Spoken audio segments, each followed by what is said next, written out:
Perintah Kaisar Naga. Audiobook, novel silat. Episode 225. Kamu berasal dari alam surga dan manusia, bisakah kamu ceritakan tentang dunia makhluk surga? Dev bertanya dengan penuh semangat. Tapi Helena menggelengkan kepalanya dan berkata, saya tidak bisa mengatakannya, karena segala sesuatu di alam surga dan manusia adalah rahasia. Jika saya membocorkannya kepada Anda, saya khawatir saya akan dihukum oleh surga.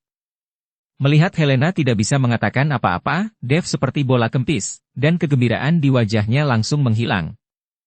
Lalu untuk apa kamu mencoba membawaku ke sini? Dev bertanya. Meskipun saya makan buah suci sekarang, saya bisa berubah menjadi bentuk manusia, tetapi saya hanya bisa berubah menjadi bentuk manusia selama 3 jam sehari, dan saya masih akan berubah menjadi burung phoenix di lain waktu. Patriark yang melemparkanku ke sini saat itu berkata bahwa selama aku bisa menghisap setetes darah naga, aku akan bisa kawin silang dengan naga dan burung phoenix dan menjadi manusia seutuhnya. Helena menjelaskan. Kata-kata Helena membuat Dev langsung mengerti mengapa dia langsung bersemangat. Apakah kamu mencoba menghisap darahku? Dev mengerutkan kening, tapi aku bukan naga. Naga emasku baru saja diubah dengan kekuatan naga. Itu karena aku memiliki kristal naga di tubuhku. Dev menjelaskan kepada Helena, dia mungkin salah paham dengan Helena dan mengira dia adalah naga sungguhan. Tidak, kamu adalah putra naga, kamu adalah naga yang sebenarnya, dan kamu pasti. Helena sepertinya ingin mengatakan sesuatu, tetapi sebelum dia selesai berbicara, tiba-tiba ada petir di langit cerah. Helena gemetar, dan wajahnya langsung menjadi pucat. Aku ini apa? Lanjutkan. Kamu tahu latar belakangku kan? Dev telah mendengar banyak orang mengatakan bahwa dia adalah putra naga, bahwa dia adalah tubuh asli naga emas. Jadi Dev sangat ingin tahu siapa ayahnya.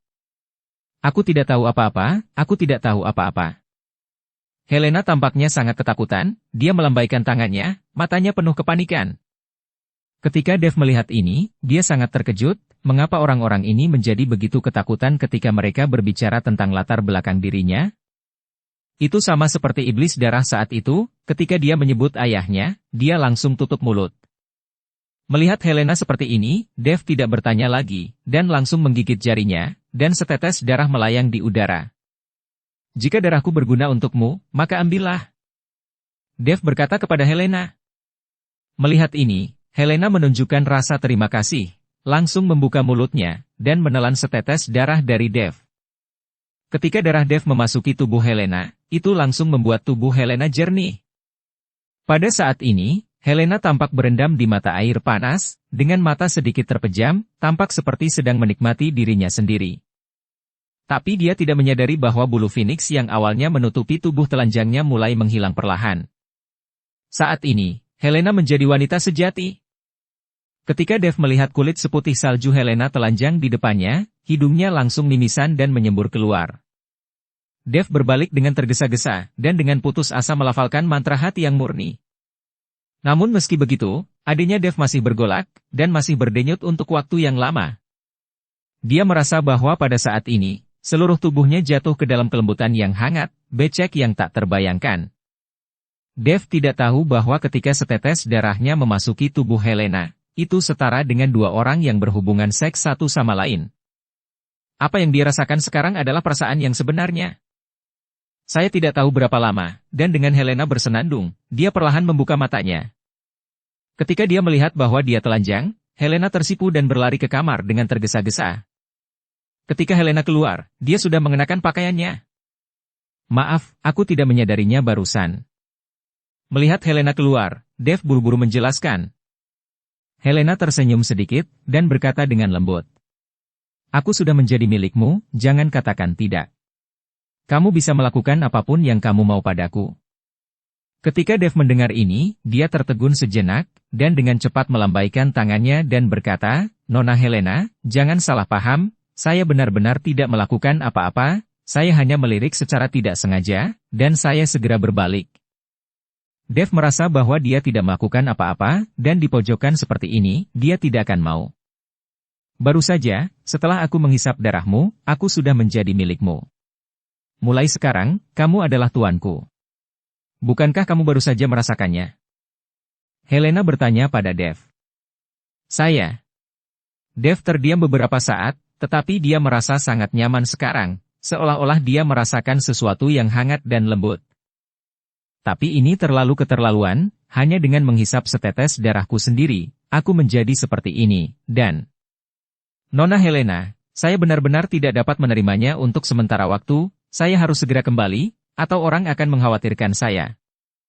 Dev akan segera pergi, kalau tidak, dia benar-benar tidak bisa menjelaskannya dengan jelas. Tuan, jika Anda ingin pergi, saya tidak akan menghentikan Anda, tetapi sebelum Anda pergi, izinkan saya memberikan hadiah kepada Tuan. Setelah Helena selesai berbicara, dia melambaikan tangannya dengan ringan. Seluruh pegunungan monster-monster tiba-tiba mulai bergetar, dan monster-monster yang tak terhitung jumlahnya mengaum. Hanya saja mendengarkan raungan ini, orang bisa merasakan kegembiraan monster-monster ini.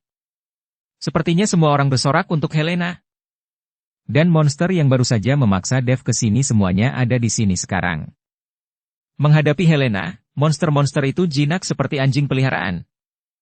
Mulai hari ini dan seterusnya, ini tuanmu, kalian semua harus mematuhinya kapan saja. Helena berkata pada monster-monster itu. Monster-monster itu melirik Dev, dan kemudian mereka semua menanggapi dengan geraman rendah, dan terus menganggukkan kepala. Tuan, monster-monster ini sudah memiliki kecerdasan spiritual. Meskipun mereka tidak bisa berbicara bahasa manusia atau berwujud manusia, IQ mereka tidak lemah. Pilih satu dan gunakan sebagai tungganganmu, dan itu juga bisa membantumu bertahan di saat bahaya. Helena berkata kepada Dev. Melihat ini, Dev tidak bisa menahan kegembiraannya, jika ada tunggangan seperti itu akan luar biasa. Dev melihat beberapa monster di depannya, dan untuk sesaat dia tidak tahu mana yang harus dipilih. Tepat ketika Dev mengalami kesulitan memilih, harimau api yang memulai kawanan binatang itu mengeluarkan geraman rendah, lalu berjalan ke kaki Dev, dan terus bergesekan dengan Dev, seolah memperkenalkan dirinya. Melihat ini, Dev menyentuh kepala harimau api dengan tangannya, lalu berkata kepada Helena, kalau begitu aku akan memilih harimau api ini. Tuan yang baik, jika Anda menemui kesulitan, Anda bisa datang ke sini untuk menemukan saya kapan saja. Kata Helena. Oke.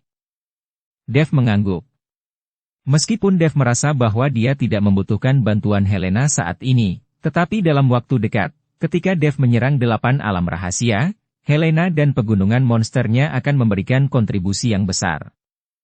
Dev melompat dan duduk di atas harimau api.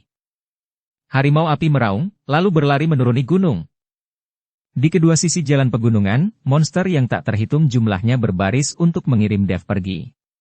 Pada saat ini, Dev seperti seorang jenderal, sedang memeriksa tentaranya. Tetapi pada saat ini, Yaiko, yang sedang menunggu Dev di kaki gunung, mau tidak mau menjadi sangat jelek ketika mendengar lolongan dari pegunungan monster. Nona Ge, kurasa Tuan Chen dalam masalah, kurasa sebaiknya kita kembali. Xander berkata pada Yaiko. Tidak ada yang bisa memasuki pegunungan monster buas begitu lama, dan tidak ada yang bisa masuk jauh ke bagian terdalam dari pegunungan monster buas. Monster yang tak terhitung jumlahnya berbaris untuk mengirim Dev pergi. Pada saat ini, Dev seperti seorang jenderal, sedang memeriksa tentaranya. Kita masih harus menunggu. Yaiko sedikit sedih. Dia mempunyai perasaannya istimewa kepada Dev. Karena tanpa Dev, Yaiko tidak akan bisa pulih. Nona, ini tidak bagus, ini tidak bagus. Saat ini, salah satu anggota keluarga Ge bergegas mendekat. Ada apa? Tanya Yaiko. Harimau api mengamuk datang ke arah kita, dan masih ada sejumlah besar monster. Saya khawatir akan ada gelombang binatang buas lainnya. Kata anggota keluarga Ge dengan wajah penuh kengerian. Mendengar bahwa harimau api mengamuk datang dengan sejumlah besar monster, hati Yaiko tenggelam dalam sekejap.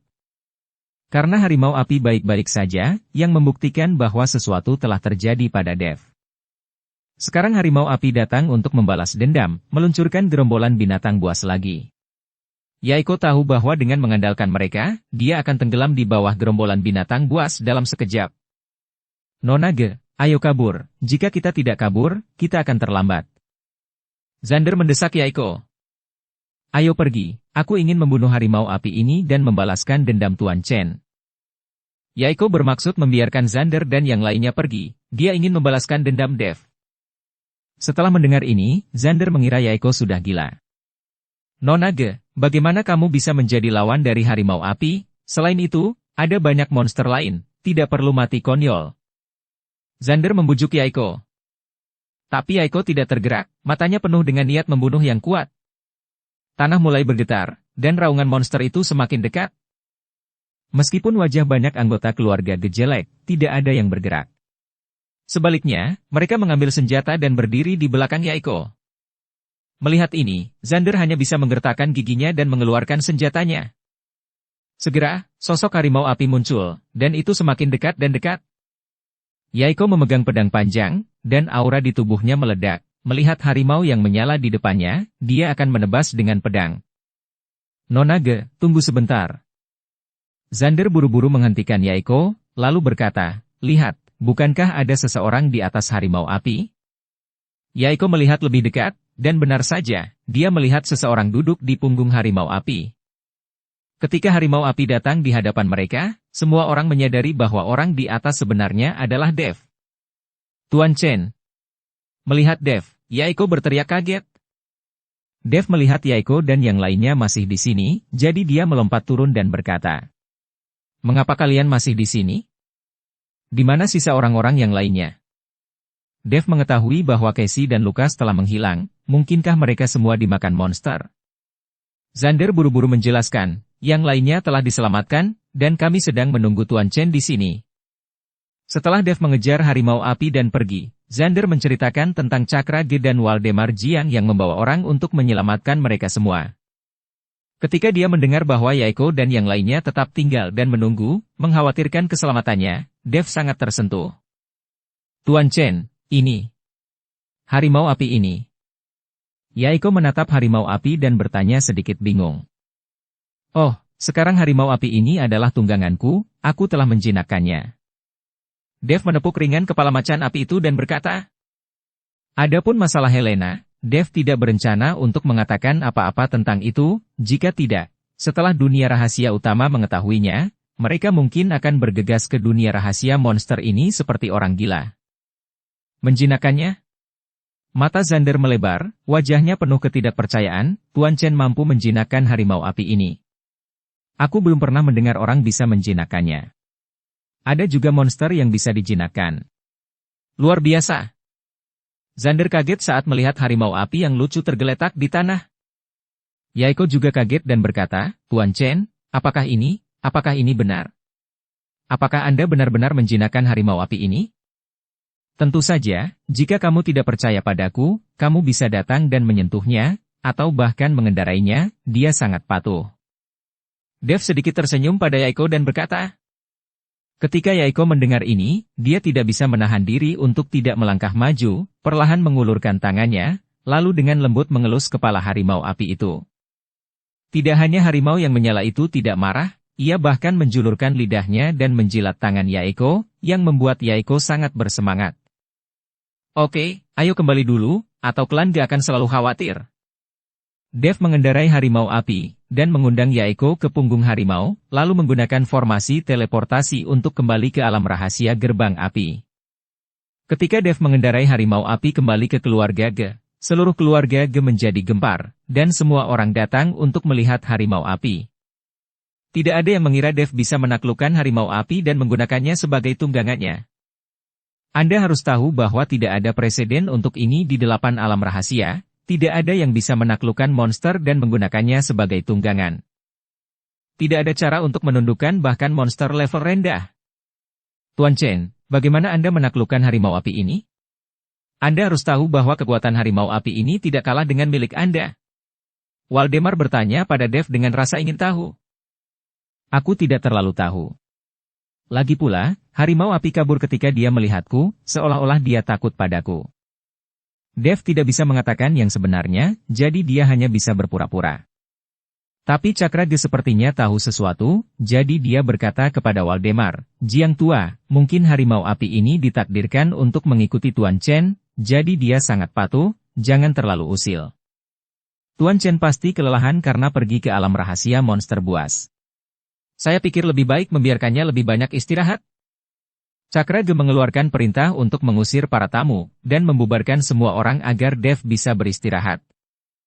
Kalau tidak, dengan begitu banyak orang yang menjaganya, Dev tidak akan bisa beristirahat dengan baik. Dev menjaga harimau api, dan tinggal di tanah keluarga Ge selama beberapa hari, dan selama beberapa hari ini, harimau api dan Dev memiliki pemahaman diam-diam yang hebat. Tuan Chen, ayah saya berkata bahwa hari ini adalah waktu untuk memulai konferensi alam rahasia. Saya ingin tahu bagaimana keadaan tubuh Anda. Yaiko menemukan Dev dan bertanya. Saya baik-baik saja. Anda akan selalu khawatir. Dev tersenyum sedikit. Kalau begitu ayo pergi. Ayah dan yang lainnya sedang menunggumu. Setelah Yaiko selesai berbicara, dia memimpin Dev keluar dari tanah keluarga Ge. Saat ini, banyak orang berkumpul di luar, dan orang-orang dari pavilion emas juga datang, di antaranya adalah Lukas. Ada total 10 slot dalam kompetisi, keluarga Ge mendapat 3 slot, Menara Tianluo 3 slot, dan pavilion emas memiliki 4 slot. Bagaimanapun, pavilion emas adalah yang terkuat di ranah rahasia gerbang api ini. Ketika Lukas melihat bahwa Dev keluar mengendarai harimau api, dia tertegun, matanya hampir keluar, betapa konyolnya dia. Bahkan Leonard yang berpengetahuan luas memandang Dev dengan kaget. Cakrage, ini, bagaimana ini mungkin? Leonard menunjuk ke Dev dan bertanya pada Cakrage. Ada apa? Harimau api ini hanyalah tunggangan yang didapatkan Tuan Chen di alam rahasia monster beberapa hari yang lalu. Apakah Anda masih memandang rendah Tuan Chen sekarang? Jika Tuan Chen menunggangi harimau api ke atas ring, apakah menurut Anda dia tidak bisa memenangkan 3 putaran? Cakrage memandang Leonard dengan jijik dan berkata. Leonard tidak mengatakan sepatah kata pun, tetapi menatap Dev dengan sedikit kedinginan di matanya. Dev merasakan dinginnya Leonard. Dia tidak mengerti, dia sepertinya tidak memiliki masalah dengan Leonard, tapi pria ini sepertinya memiliki masalah dengannya sejak pertama kali dia melihatnya. Tapi Dev tidak peduli, tetap mengikuti Cakrage dan yang lainnya menuju formasi teleportasi. Tuan Chen, apakah Anda memiliki cara untuk menyembunyikan harimau api ini, sehingga bisa juga digunakan sebagai senjata pembunuh? Jika Anda berkendara seperti ini dengan sombong, orang lain akan mewaspadai Anda. Selain itu, jika kamu bisa menaklukkan monster ini, banyak orang pasti akan iri. Mungkin mereka akan berkomplot melawanmu dan memberimu masalah yang tidak perlu. Cakrage berkata kepada Dev dalam perjalanan kesusunan teleportasi. Dev benar ketika dia memikirkannya, tetapi harimau api sangat besar, dan cincin penyimpanannya tidak muat. Aku tahu ini agak mencolok, tapi harimau api ini sangat besar sehingga aku tidak bisa memasukkannya ke dalam cincin penyimpananku, dan tidak ada cara untuk menyembunyikannya. Dev berkata tanpa daya.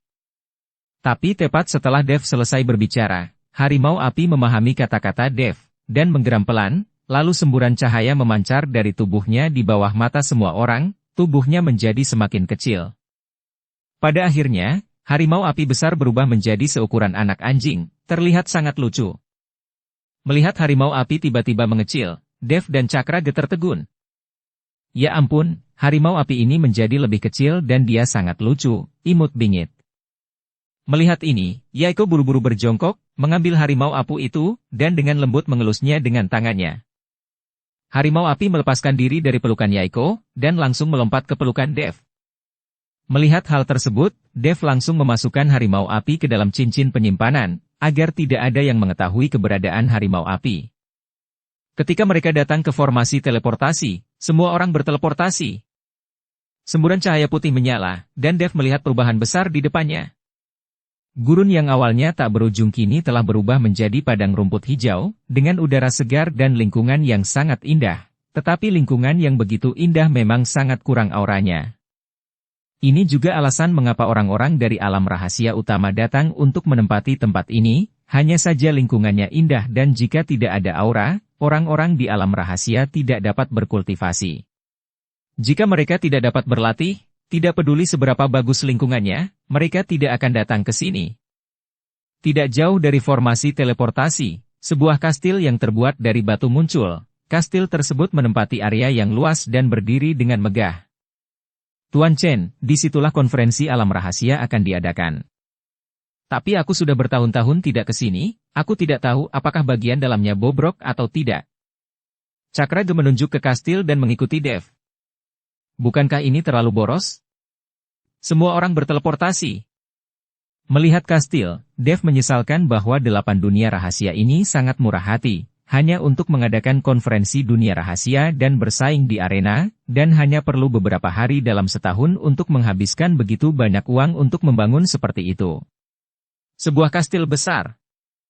Tuan Chen salah paham, kastil ini tidak dibangun oleh kami, tetapi ketika kami menemukan dunia rahasia ini, itu sudah ada, tetapi sudah tidak ada orang di dunia rahasia ini dan auranya sangat tipis. Jadi kami menetapkan tempat ini sebagai tempat diadakannya konferensi dunia rahasia. Cakrage dengan cepat menjelaskan. Kalau tidak, Dev benar-benar berpikir bahwa 8 alam rahasia itu sangat mewah. Dan kastil mewah seperti itu dibangun hanya untuk mengadakan konferensi alam rahasia.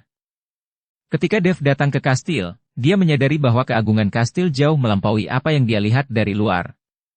Di depan kastil ada alun-alun yang sangat besar, dan di atas alun-alun ada 8 ring, sudah ada banyak orang di alun-alun saat ini, dan jelas bahwa orang-orang dari alam rahasia lain telah tiba. Di tengah alun-alun, terdapat platform tinggi dengan banyak bangku batu. Tempat ini seharusnya menjadi tempat peristirahatan bagi kepala berbagai alam rahasia dan master pavilion, dan dari platform tinggi ini, Anda dapat menghadap ke 8 ring di bawah.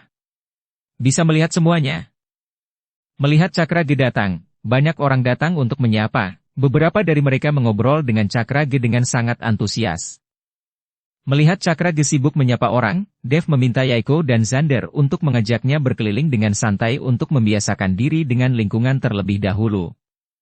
Sementara Dev dan yang lainnya berkeliaran, mereka mendengar banyak orang berbicara tentang gelombang binatang buas di alam rahasia monster buas beberapa hari yang lalu. Aku mendengar bahwa gerombolan binatang buas itu menakutkan. Jika bukan karena alam rahasia gerbang api dan alam rahasia gerbang petir mengirim orang ke sana, aku khawatir mereka yang masuk akan menjadi mangsa binatang buas. Saya mendengar bahwa ada anak lain yang tidak kuat, tetapi dia mengejar harimau api, tetapi pada akhirnya dia tidak keluar. Dia pasti sudah mati dimakan. Ada juga Kesilu dari kastil bulan sabit dari alam rahasia gerbang petir.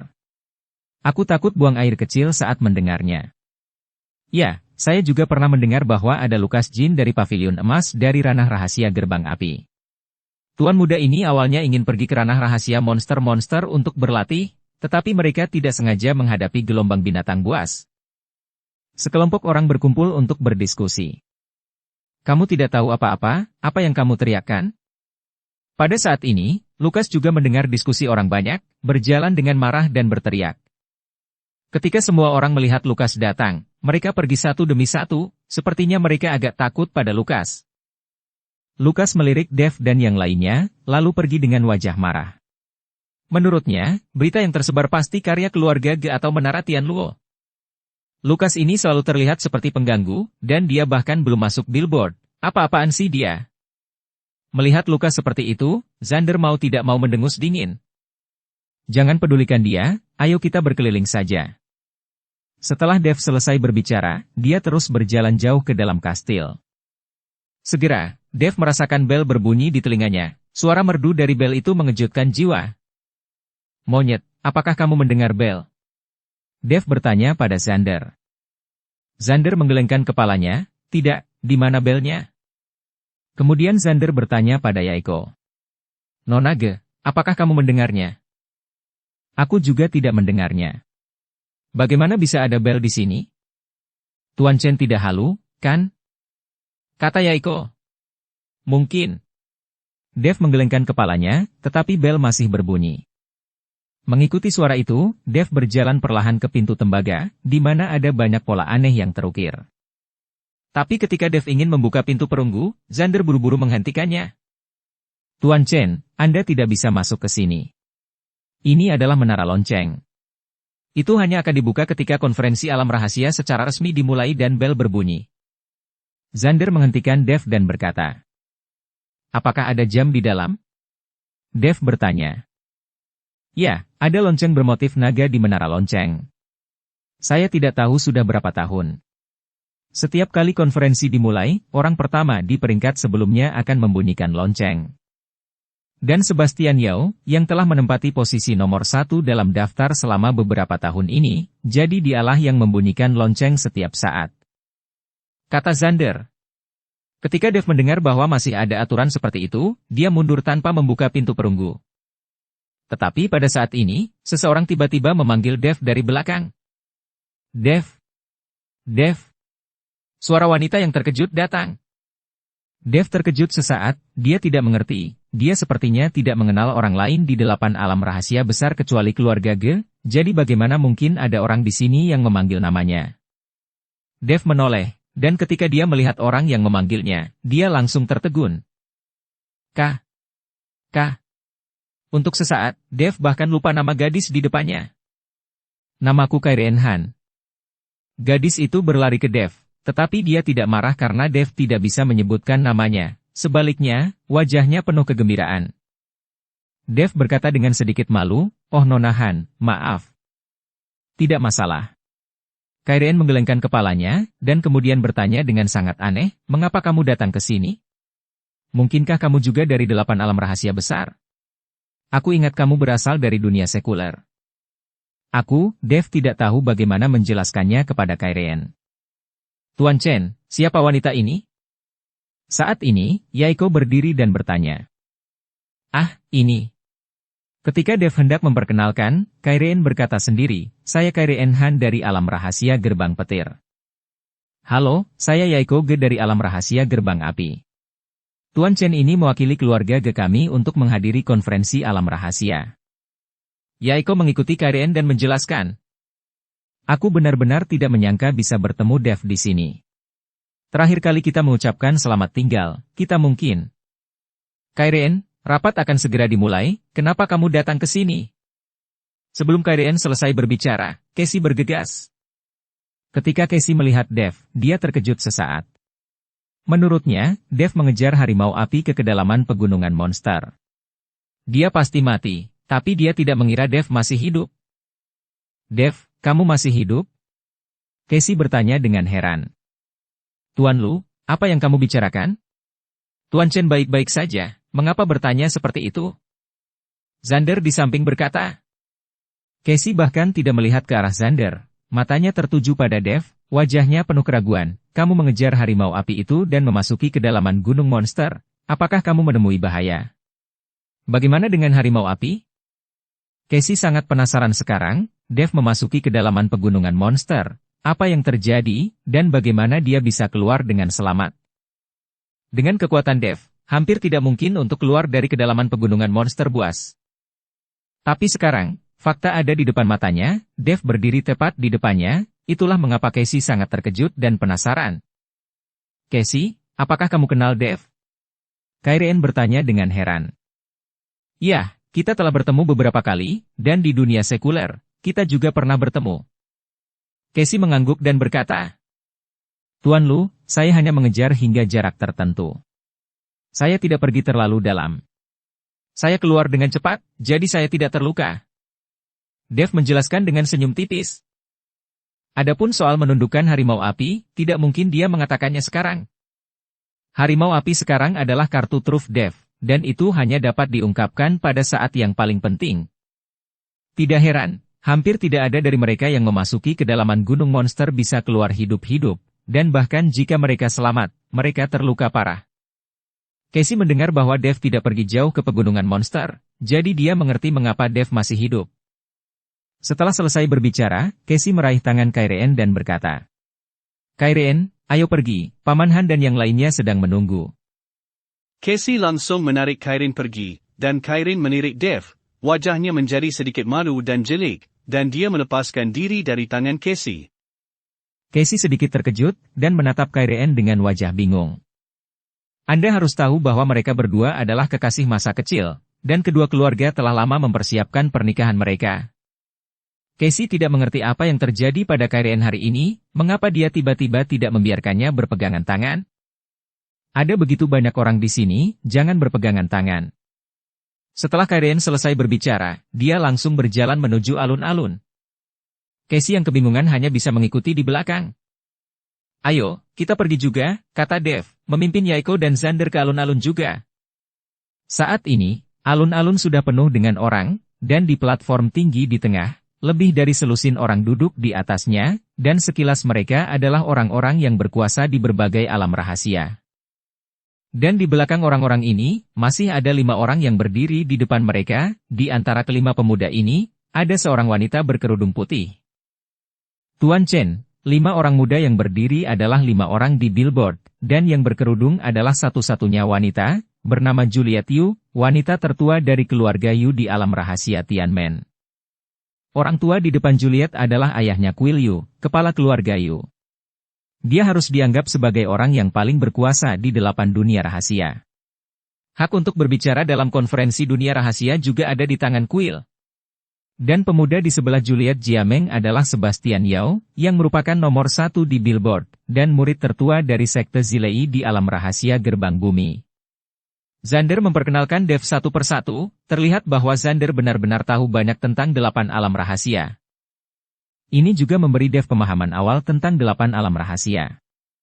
Tetapi ketika Xander memperkenalkan Franco Han dari Pavilion Zixia di alam rahasia gerbang petir, Dev menyipitkan matanya, dan niat membunuh muncul dari tubuhnya. Xander merasakan perubahan napas Dev, dan buru-buru bertanya. Tuan Chen, ada apa denganmu? Ketika Dev mendengar ini, dia dengan cepat menahan napas, dan berkata dengan senyum tipis, tidak apa-apa, kamu terus saja berbicara.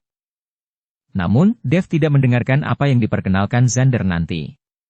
Dia memusatkan perhatian pada Franco Han. Ibunya seharusnya berada di Pavilion Zixia sekarang. Segera, sesuatu tiba-tiba muncul di benak Dev, dan dia buru-buru bertanya kepada Xander. Monyet, berapa banyak keluarga dengan nama keluarga Han di alam rahasia gerbang petir? Tidak masalah Kairen mengikuti Franco Han itu sekarang, kan? Xander menggelengkan kepalanya, saya tidak begitu jelas tentang itu, tapi Franco Han memang memiliki seorang putri. Mungkin Kairen adalah putri Franco Han. Lagi pula, tidak banyak orang dengan nama keluarga Han di alam rahasia gerbang petir. Dev mengerutkan kening. Dia tidak pernah berpikir bahwa Kairen berasal dari Pavilion Zixia. Jika demikian, maka Kairen akan menjadi musuhnya. Pada saat ini, mata Dev tiba-tiba berbinar. Dia sepertinya memikirkan cara untuk menyelamatkan ibunya. Jika dia ingin masuk ke Pavilion Zixia dan menyelamatkan ibunya dengan kekuatannya saat ini, itu akan lebih sulit daripada pergi ke surga. Tapi karena Kairen itu berasal Pavilion Zixia dan juga putri Franco Han, maka dia dapat menggunakan hubungannya dengan Kairen untuk memasuki Pavilion Zixia dan mencoba menyelamatkan ibunya. Memikirkan ini, Dev buru-buru menoleh untuk melihat kerumunan, mencoba menemukan Kairen. Dia sekarang harus memiliki hubungan yang baik dengan Kairen. Jika dia bisa menjadi pacar, akan lebih bermanfaat bagi Dev untuk menyelamatkan ibunya. Dukung channel Novel Silat dengan subscribe, follow, like, komen dan share. Segera, Dev memperhatikan sosok Kairen. Pada saat ini, Kairen sedang menatap Dev dengan cermat. Ketika keduanya saling memandang, Kairen tersipu, dan matanya dialihkan. Melihat adegan ini, Dev langsung mengerti apa yang dipikirkan Kairen. Dev berjalan menuju Kairen, Xander dan Yaiko buru-buru mengikuti setelah melihat ini. Dan Kairen melihat Dev berjalan ke arahnya, dan dia merasa sedikit bersemangat di dalam hatinya. Nona Han, apakah kamu di sini untuk berpartisipasi dalam kompetisi? Dev mengikuti Kairen dan bertanya. Tentu saja. Kairen mengangguk, lalu melirik Dev dan bertanya. Apakah batu giok yang kuberikan padamu masih ada? Dev sedikit terkejut, lalu buru-buru berkata, ya, tentu saja saya. Setelah Dev selesai berbicara, dia langsung mengeluarkan batu giok yang diberikan Kairen kepadanya dari cincin penyimpanan. Saat itu, Dev tidak merasakan sesuatu yang istimewa tentang batu giok itu, jadi dia melemparkannya ke dalam cincin penyimpanan. Apakah kamu merasa bahwa batu yang kuberikan padamu sangat biasa, jadi kamu tidak memakainya dan melemparkannya ke dalam cincin penyimpanan? Melihat ini, Kairen bertanya. Oh, tidak. Aku hanya takut kehilangannya, jadi aku tidak mau memakainya. Dev menjelaskan. Giok ini terlihat biasa, tetapi ini adalah jimat yang menyelamatkan jiwa. Kamu bisa membawanya untuk menyelamatkan hidupmu.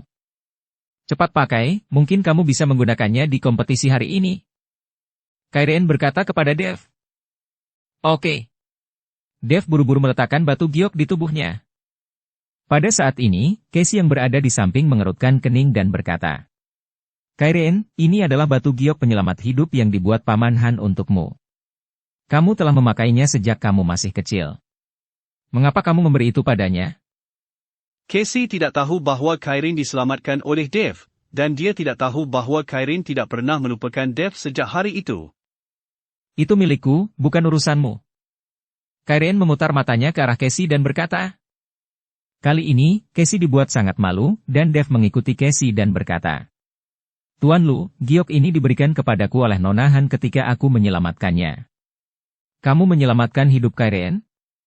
Casey tertegun, sedikit tidak bisa dipercaya. Dev mengangguk, dan menceritakan tentang Kairen. Casey ingat bahwa Kairen memang telah menyelinap keluar dari dunia rahasia dan diserang oleh seseorang, tetapi dia tidak pernah berpikir bahwa Dev lah yang menyelamatkan Kairen.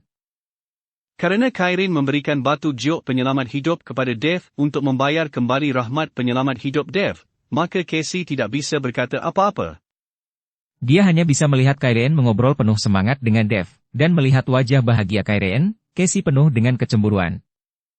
Casey saat ini hanya berharap konferensi alam rahasia akan segera dimulai sehingga Dev dan Kairen dapat menyelesaikan obrolan.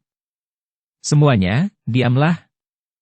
Saat ini, Kuil Yu, yang pertama duduk di peron tinggi, berdiri dan berkata dengan keras. Untuk sesaat, semua orang menutup mulut, lalu melihat ke platform tinggi.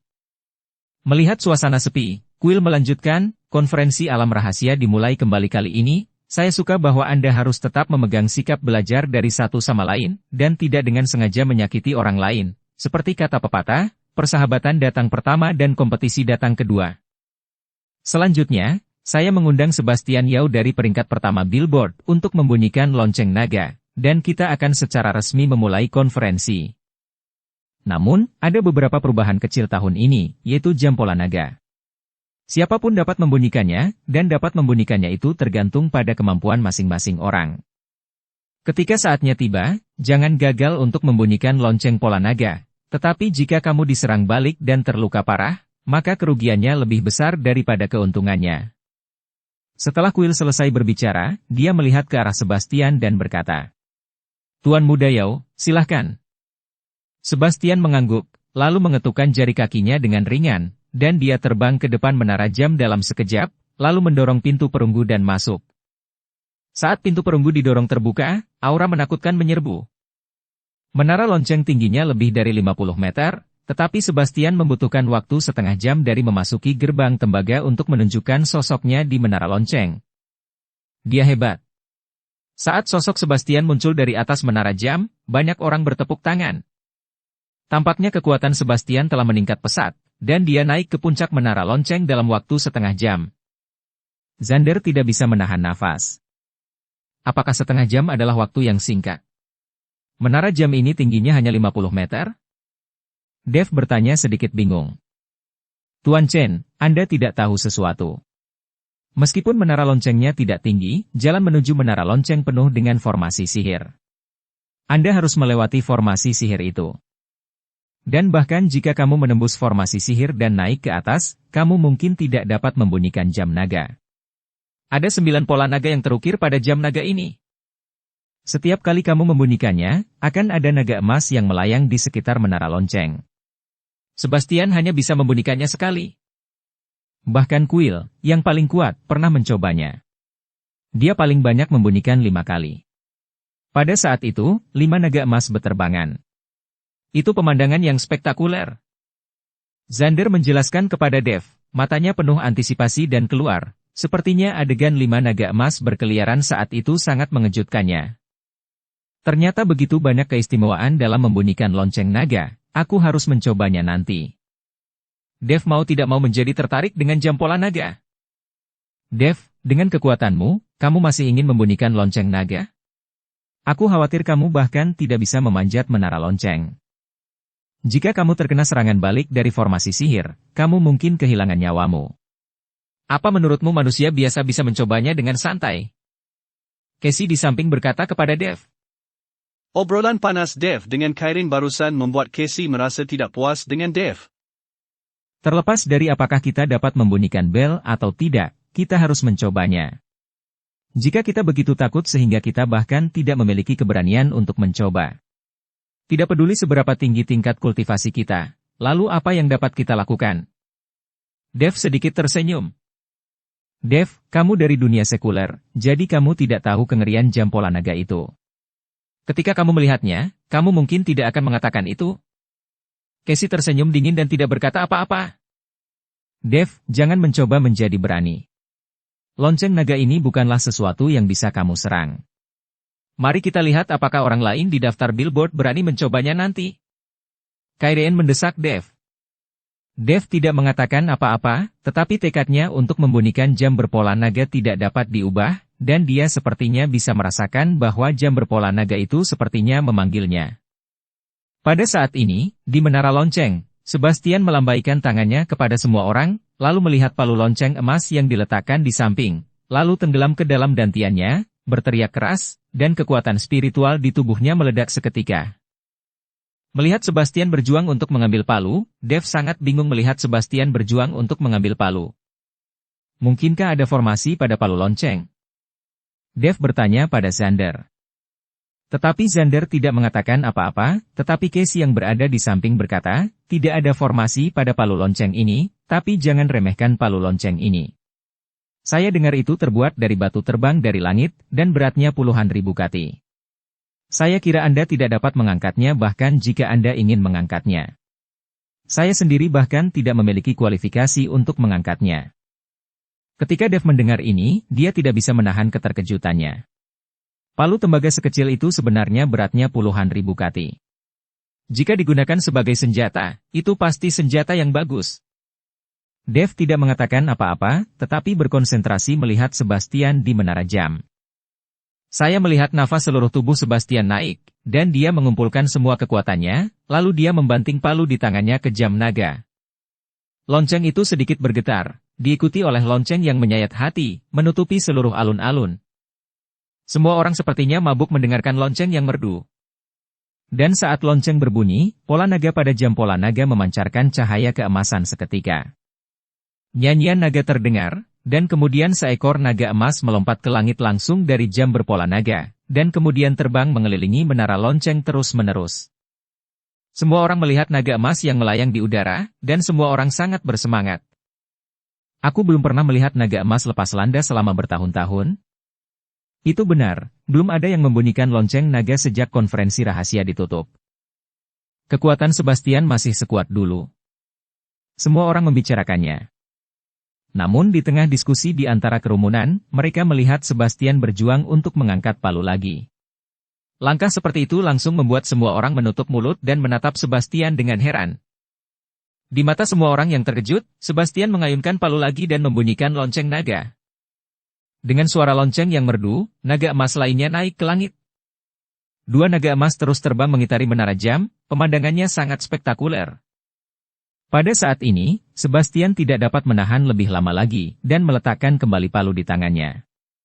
Tetapi, dia dapat membunyikan lonceng naga 2 kali, yang dianggap sebagai kekuatan tertinggi di antara generasi kultivator muda di 8 besar alam rahasia. Ya Tuhan! Aku tidak pernah berpikir bahwa kekuatan Sebastian akan mampu membunyikan lonceng naga 2 kali, itu luar biasa. Seseorang berseru. Setelah kedua naga emas melayang di udara beberapa saat, mereka akhirnya berubah menjadi cahaya keemasan dan kembali ke jam berpola naga. Pada saat ini, Sebastian melompat turun dari menara lonceng dengan wajah gembira sebagai pemenang.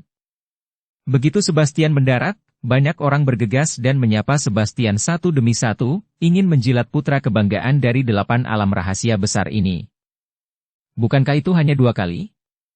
Mengapa orang-orang ini bertingkah seperti orang yang belum pernah melihat dunia? Sepertinya tidak ada perbedaan antara 8 alam rahasia dan dunia sekuler. Melihat cara orang banyak menjilat Sebastian, Dev mencibir dan berkata. Namun, kalimat ini didengar oleh Sebastian yang kebetulan lewat. Sebastian tercengang sesaat, lalu berhenti dan menatap Dev. Kamu siapa? Dari alam rahasia yang mana? Sebastian bertanya pada Dev. Tuan Muda Yao, dia dari alam rahasia gerbang api kami, Anggota keluarga Ge. Yaiko tidak menunggu Dev berbicara, dan buru-buru memperkenalkan. Keluarga Ge di alam rahasia gerbang api? Sebastian sedikit mengernyit, saya mendengar bahwa ada beberapa orang jenius di keluarga Ge, mengapa mereka berbicara begitu keras? Baru saja aku mendengar tentang dunia sekuler. Kapan dunia sekuler pantas dibandingkan dengan dunia rahasia kita? Tuan Muda Yao, pria ini bernama Dev Chen, dia berasal dari dunia sekuler, pria yang belum pernah melihat dunia. Melihat Dev diperhatikan oleh Sebastian, Casey bergegas maju untuk membantu.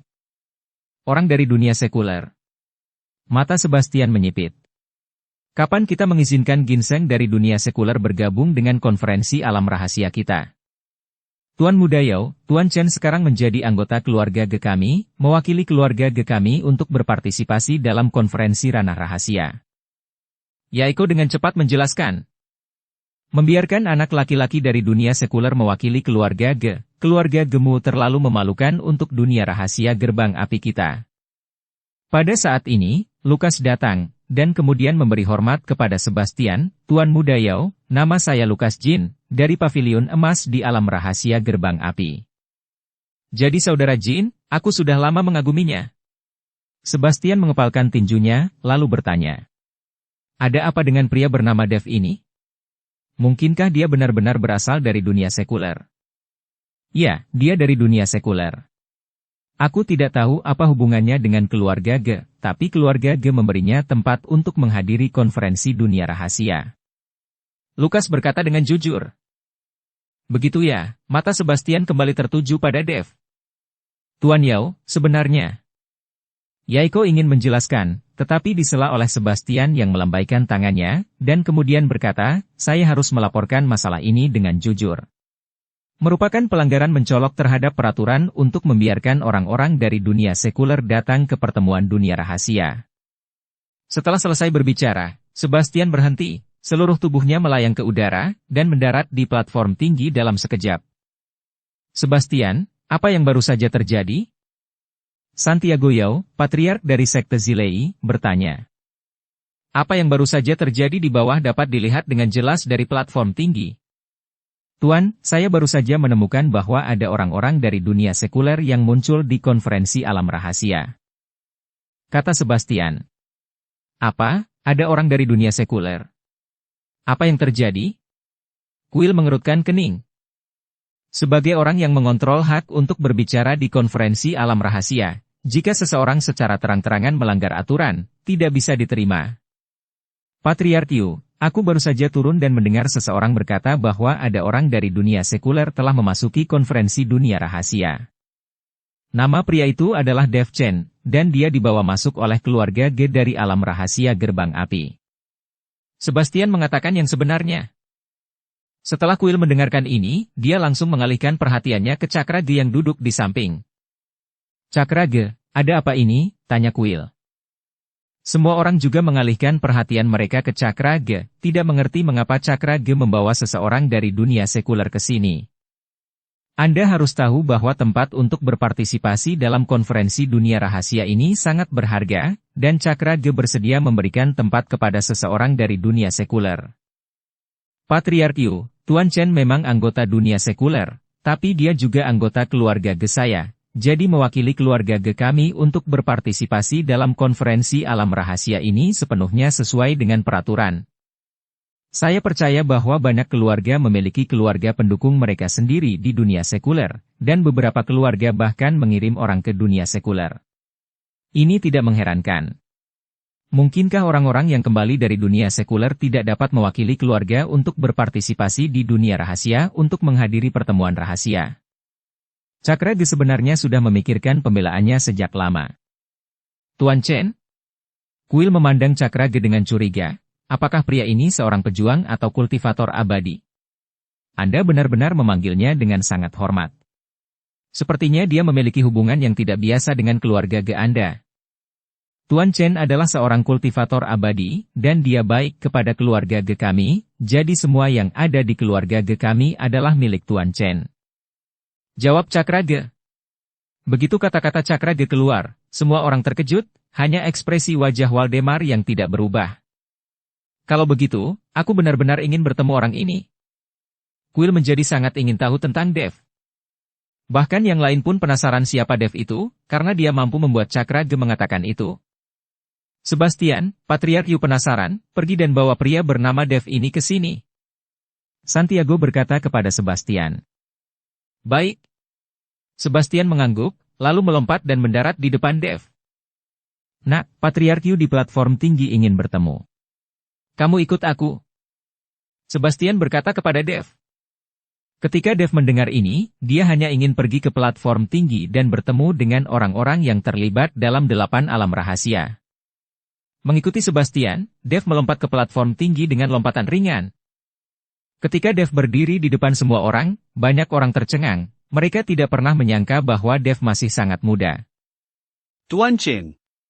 Melihat Dev, Cakra Ge bangkit dan menyerahkan kursinya kepada Dev. Kakrake, sepaka jaula istana nakalangkit, harus mengkormatti tava, penkuasa istana. Dan alasan mengapa Cakra Ge melakukan ini di depan umum juga agar semua orang melihat bahwa ketika orang-orang ini tergoda oleh Dev, mereka harus menimbang keluarga Ge. Ketua klan Ge, jangan khawatir, kamu duduk saja. Dev melambaikan tangannya dan meminta Cakra Ge untuk duduk, lalu matanya menyapu semua orang. Menghadapi pembicara besar dari 8 alam rahasia besar, Dev bahkan tidak memiliki rasa malu sedikit pun. Kamu adalah Dev. Quill Yu menatap Dev dan bertanya. Ya. Dev mengangguk. Apakah kamu dari dunia sekuler? Quill Yu bertanya lagi. Ya. Dev menjawab tanpa ekspresi. Quill Yu terus menatap Dev, dan kemudian dia sedikit terkejut. Saya tidak pernah berpikir bahwa di dunia sekuler, Anda masih dapat mengembangkan kekuatan dari 3 alam gangguan. Tampaknya meskipun pemulihan energi spiritual gagal, penindasan hukum langit dan bumi telah berkurang banyak.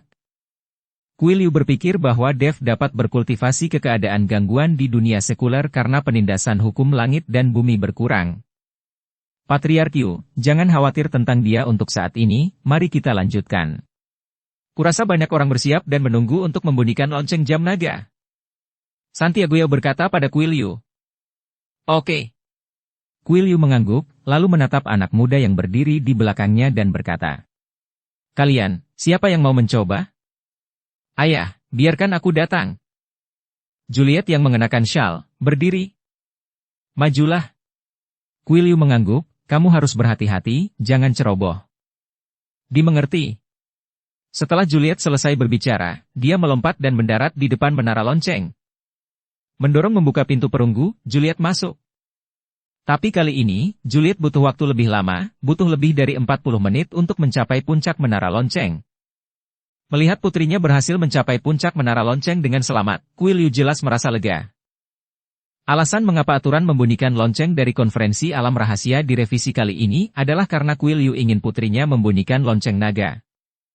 Meskipun membutuhkan banyak kekuatan spiritual untuk membunyikan lonceng pola naga, dan ada bahayanya, tetapi setiap kali Anda membunyikan lonceng pola naga, itu adalah latihan untuk diri Anda sendiri. Juliet naik ke menara lonceng, menarik napas dalam-dalam, mengambil palu lonceng, lalu membantingnya ke lonceng naga.